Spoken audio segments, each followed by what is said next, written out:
All right.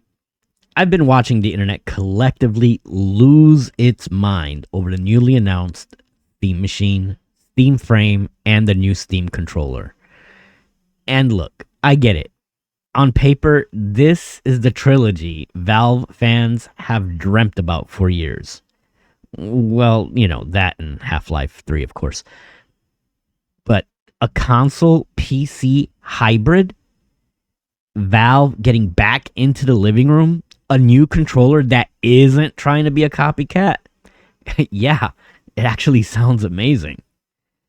But the more I actually sat back and thought about this announcement, the more I realized something. This thing might already be boxed into a very niche category before it even ships. So today, while everyone else is throwing confetti at their monitors and, celebrating, we're going to talk about the real problems Valve is facing and why the hype might be ignoring some massive red flags. Let's start with the obvious elephant in the room.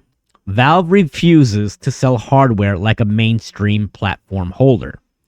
The Steam Deck is a phenomenal device, one of the best handhelds ever made, period.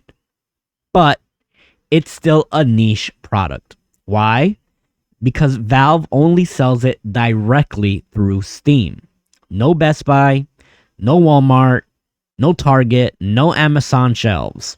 Just Steam. And guess what?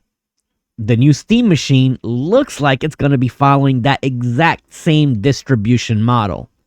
That means this console PC hybrid is going to be aimed at one particular group. This thing that's supposed to bridge the gap between PC gaming and the living room will likely only be visible to the same niche group that already bought the Steam Deck. A console can't be a mass market bridge if the only people who know it exists are the hardcore crowd already living in Steam's ecosystem. It's like inviting the world to a party but sending the invitations to the same 100 people who already come over every Friday. The second issue is raw power.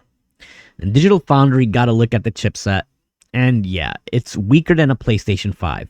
Not equal, close, behind, weaker. And they're leaning on FSR 4 for upscaling, which is nice, sure, but we're at the end of this generation. The PS5 Pro already pushed the floor up. The Series X is still the strongest baseline console. Meanwhile, Valve is dropping new hardware line that's weaker than the machines from 2020. And yes, the Steam library is huge. But let's be real.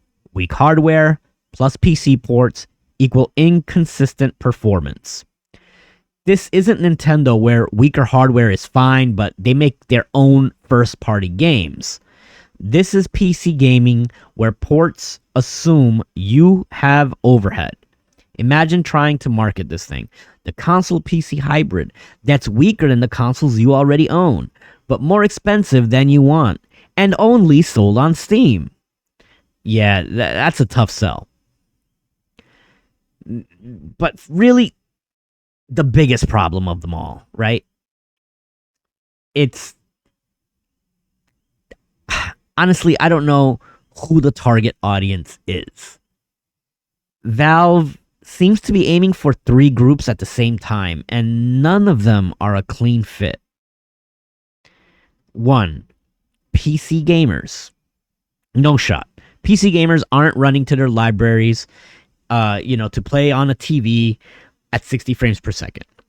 They want high-end monitors, high refresh rates, mouse and keyboard, full control. And yes, before you start screaming, I understand you can plug your mouse and keyboard into this. I understand it runs Linux.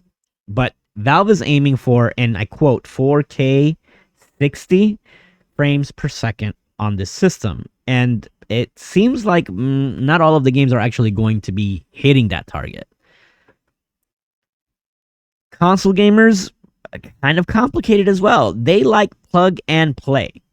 They like guaranteed performance. They don't want to troubleshoot Vulkan shaders and compiling at midnight. Even with SteamOS simplifying things, it's still PC gaming at heart. And then the third market is, I guess, newcomers. They're gonna be buying the Switch 2 or a PS6 when that thing comes out, right? Not a Linux-based Steam machine from a website they barely use. Remember, again, this thing might not be in stores. It's not going to be in Target, Best Buy, or Walmart, right? So who does this device actually serve? Hardcore Steam fans? Steam Deck users? Linux enthusiasts who will rip this thing apart and mod it and do all kinds of cool things with it? I mean, that's great, but that's not a mass market pie. That's a niche sandwich, which is fine if that's what they're going for. But it seems like they want to be bigger than that. And here's where things get spicy, right? Microsoft already said their next-gen box will be, quote, a premium experience. And leaks are suggesting it will run Steam, the Xbox Store, and basically any PC storefront that works on Windows. In other words, a full Windows gaming PC disguised as a next-gen console. Not a Linux-based one that has full backwards compatibility with all those PC games. It's going to be compatible with more games, no Proton layer, stronger specs, and the only downside is that, yeah, it's likely going to be $999 plus, right? It's going to be $1,000 probably. And if Microsoft drops that, it has the Xbox branding behind it. Valve's Steam machine has to be a budget system or it gets buried instantly. They can't charge PS5 prices with weaker hardware. They can't charge $1,000 when Microsoft is going to deliver a monster. They can't sell it at a loss because Valve isn't really a console company with $2 trillion to burn. So where does that leave them? Exactly. It leaves them in a weird price bracket that satisfies nobody. Now, let's give credit where credit is due before everybody starts burning their lighting their stakes and bringing out their pitchforks. The Steam controller. This is actually, in my opinion, the best product of their entire announcement. It looks great. It works across the whole ecosystem, and it fixes the biggest complaints from the original. This one, in my opinion, will sell easily. It's got 2 thumbsticks, got the 2 trackpads, very similar to the Steam Deck. It's got the ergonomic controls. It's got haptic feedback. It looks really cool. Now, the thing's probably going to cost $90 to $100, but that's kind of where controller prices are nowadays anyway for something premium. The fact that it works with Steam Deck and it works with PC gaming and Windows and, it's probably their best product. And then the Steam Frame, the VR headset. Again, cool idea. But again, VR is kind of, already a niche product. If it's cheap, yeah, sure. That actually could be my first headset. But the headset isn't the problem. The controller isn't the problem. The Steam machine is the problem. It's positioned weirdly. Priced, we don't know yet. It has to be in this awkward spot, right? Underpowered strategically and distributed in the most niche way possible just through the Steam store. If that's what they're going to go for. And that's what it seems like because they're saying this thing's coming out in early 2026. We haven't seen any real space opening up at Walmart for it. I haven't heard of it. Let me know what you guys think. But, I just want to end it with this. I don't want you guys to get me wrong. I want Valve to win. I think SteamOS is incredible. I think the Steam Deck changed handheld gaming in the PC handheld strategy.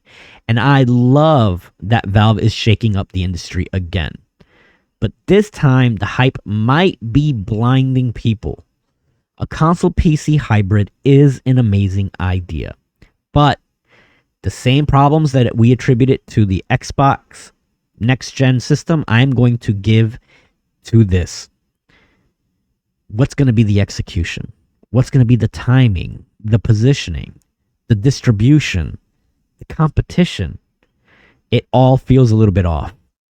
And unless Valve makes some major changes, opens retail channels, rethinks pricing, or delivers hardware that competes with consoles that it wants to replace, the Steam Machine might become another brilliant idea that just came a generation too late.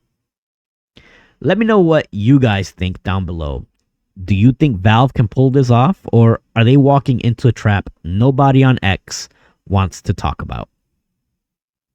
As always, I want to thank you guys for joining me here at Star Flag Media Gaming, and I will catch you guys in the next video.